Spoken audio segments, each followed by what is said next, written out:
ಯೇಸು ಕ್ರಿಸ್ತನ ನಾಮದಲ್ಲಿ ನಿಮ್ಮೆಲ್ಲರನ್ನು ವಂದಿಸುವಂತವನಾಗಿದ್ದೇನೆ. ಈ ಬೆಳಗಿನ ಜಾವದಲ್ಲಿ ವಾಕ್ಯ ಓದಿಕೊಳ್ಳೋಣ. ದಾವೀದನು ಬರೆದ ಕೀರ್ತನೆ 5ನೇ ಅಧ್ಯಾಯ 3ನೇ ವಚನ ಓದಿಕೊಳ್ಳೋಣ. ಯೆಹೋವನೇ, ಉದಯ ಕಾಲದಲ್ಲಿ ನನ್ನ ಸ್ವರವು ನಿನಗೆ ಕೇಳಿಸುವುದು. ಉದಯ ಕಾಲದಲ್ಲಿಯೇ ಪ್ರಾರ್ಥನೆಯನ್ನು ಸಮರ್ಪಿಸಿ ಸದುತ್ತರವನ್ನು ಎದುರು ನೋಡುತ್ತಿರುವೆನು. ಕರ್ತನಲ್ಲಿ ಪ್ರೀತಿಯುಳ್ಳ ದೇವಜನರೇ, ನಾವು ಈ ಒಂದು ದಿನದಲ್ಲಿ ಈ ಲೋಕದಲ್ಲಿ ಜೀವಿಸುವಾಗ ಉದಯ ಕಾಲದಲ್ಲಿ ಎದ್ದು ಕರ್ತನ ಸಮ್ಮುಖದಲ್ಲಿ ನಾವು ಪ್ರಾರ್ಥಿಸಿ ಸದುತ್ತರವನ್ನು ನಾವು ಎದುರು ನೋಡುವಂತವರಾಗಬೇಕು. ನಾವು ಈ ಒಂದು ದಿನದಲ್ಲಿ ಈ ಲೋಕದಲ್ಲಿ ಜೀವಿಸುವಾಗ ಬೆಳಗಿನ ಜಾವದಲ್ಲಿ ಎದ್ದುಕೊಂಡು ನಾವು ಈ ಲೋಕದಲ್ಲಿ ಏನು ಕೆಲಸ ಮಾಡುತ್ತಾ ಇದ್ದೇವೆ, ನಮ್ಮ ವೈಯಕ್ತಿಕ ಕೆಲಸಗಳು ಮಾಡುತ್ತಾ ಈ ಲೋಕದ ಕೆಲಸ ಕಾರ್ಯಗಳಲ್ಲಿ ನಾವು ನಿರಂತರಾಗಿದ್ದೇವಾ?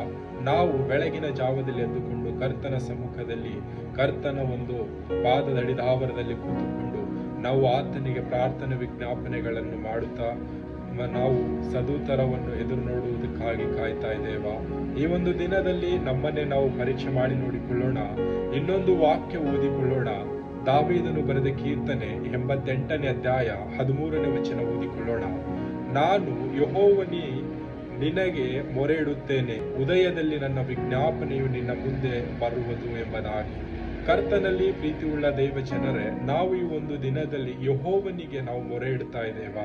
ಉದಯದಲ್ಲಿ ನನ್ನ ವಿಜ್ಞಾಪನೆಗಳು ಕರ್ತನ ಸನ್ನಿಧಾನದಲ್ಲಿ ತೆಗೆದುಕೊಂಡು ಬರ್ತಾ ಇದ್ದೇವಾ? ಈ ಒಂದು ದಿನದಲ್ಲಿ ನಮ್ಮನ್ನೇ ನಾವು ಪರೀಕ್ಷೆ ಮಾಡಿ ನೋಡಿಕೊಳ್ಳೋಣ. ನಮ್ಮ ವಿಜ್ಞಾಪನೆಗಳನ್ನು ನಾವು ಯಾರ ಮುಂದೆ ತೆಗೆದುಕೊಂಡು ಹೋಗ್ತಾ ಇದ್ದೇವೆ? ಈ ಲೋಕದವರ ಮುಂದೆ ನಮ್ಮ ವಿಜ್ಞಾಪನೆಗಳು ಬೆಳಗಿನ ಜಾವದಲ್ಲಿ ತೆಗೆದುಕೊಂಡು ಹೋಗುತ್ತಾ ಇದ್ದೇವಾ? ನಾವು ಯೆಹೋವನ ಸನ್ನಿಧಾನದಲ್ಲಿ ಕರ್ತನ ಪಾದದಡಿದಾವರದಲ್ಲಿ ನಮ್ಮ ವಿಜ್ಞಾಪನೆಗಳನ್ನು ತೆಗೆದುಕೊಂಡು ಬಂದು ನಾವು ಆತನ ಒಂದು ಸದುತ್ತರವನ್ನು ನಾವು ಎದುರು ನೋಡುತ್ತಾ ಇದ್ದೇವಾ? ಈ ಒಂದು ಕ್ಷಣದಲ್ಲಿ ನಮ್ಮನ್ನೇ ನಾವು ಪರೀಕ್ಷೆ ಮಾಡಿ ನೋಡಿಕೊಳ್ಳೋಣ. ಕರ್ತನಲ್ಲಿ ಪ್ರೀತಿಯುಳ್ಳ ದೇವ ಜನರ ಇನ್ನೊಂದು ವಾಕ್ಯದಲ್ಲಿ ನೋಡಿಕೊಳ್ಳೋಣ. ದಾವೀದನು ಬರೆದ ಕೀರ್ತನೆ 119ನೇ ಅಧ್ಯಾಯ 147ನೇ ವಚನ ಓದಿಕೊಳ್ಳೋಣ. ಅರುಣೋದಯದಲ್ಲಿ ಎದ್ದು ಮೊರೆ ಇಟ್ಟೇನು, ನಿನ್ನ ವಾಕ್ಯವನ್ನು ನಿರೀಕ್ಷಿಸಿಕೊಂಡಿದ್ದೇನೆ. ಕರ್ತನಲ್ಲಿ ಪ್ರೀತಿಯುಳ್ಳ ದೇವ ಜನರೇ, ನಾವು ಈ ಒಂದು ದಿನದಲ್ಲಿ ನಾವು ಬೆಳಗಿನ ಜಾವದಲ್ಲಿ ಎದ್ದುಕೊಂಡು ಯೆಹೋವನ ಸನ್ನಿಧಾನದಲ್ಲಿ ಆತನ ವಾಕ್ಯಗಳನ್ನು ನಿರೀಕ್ಷಿಸಿಕೊಳ್ಳುತ್ತಾ ಇದ್ದೇವಾ? ಈ ಒಂದು ದಿನದಲ್ಲಿ ನಾವು ಬೆಳಗಿನ ಜಾವದಲ್ಲಿ ಎದ್ದವರಾಗಿ ಲೋಕದವುಗಳನ್ನು ಆತುಕೊಳ್ಳುತ್ತಾ ಇದ್ದೇವಾ? ವಾಕ್ಯಗಳನ್ನು ಆತುಕೊಳ್ಳುತ್ತಾ ಇದ್ದೇವಾ?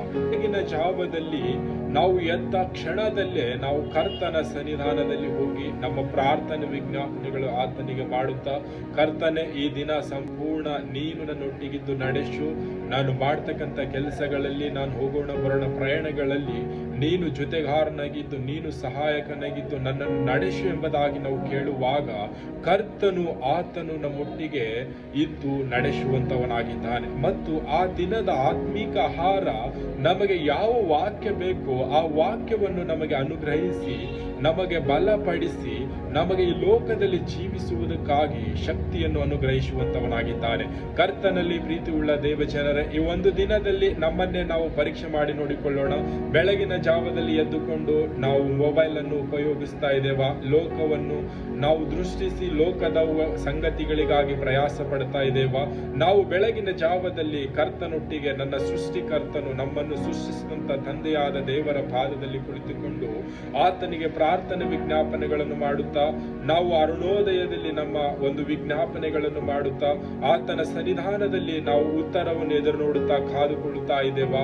ನಮ್ಮನ್ನೇ ನಾವು ಪರೀಕ್ಷೆ ಮಾಡಿ ನೋಡಿಕೊಳ್ಳೋಣ. ಕರ್ತನು ಈ ವಾಕ್ಯ ನಮ್ಮೆಲ್ಲರ ಆತ್ಮೀಯ ಬಗ್ಗೆ ಆಶೀರ್ವದಿಸಲಿ. ಆಮೇನ್.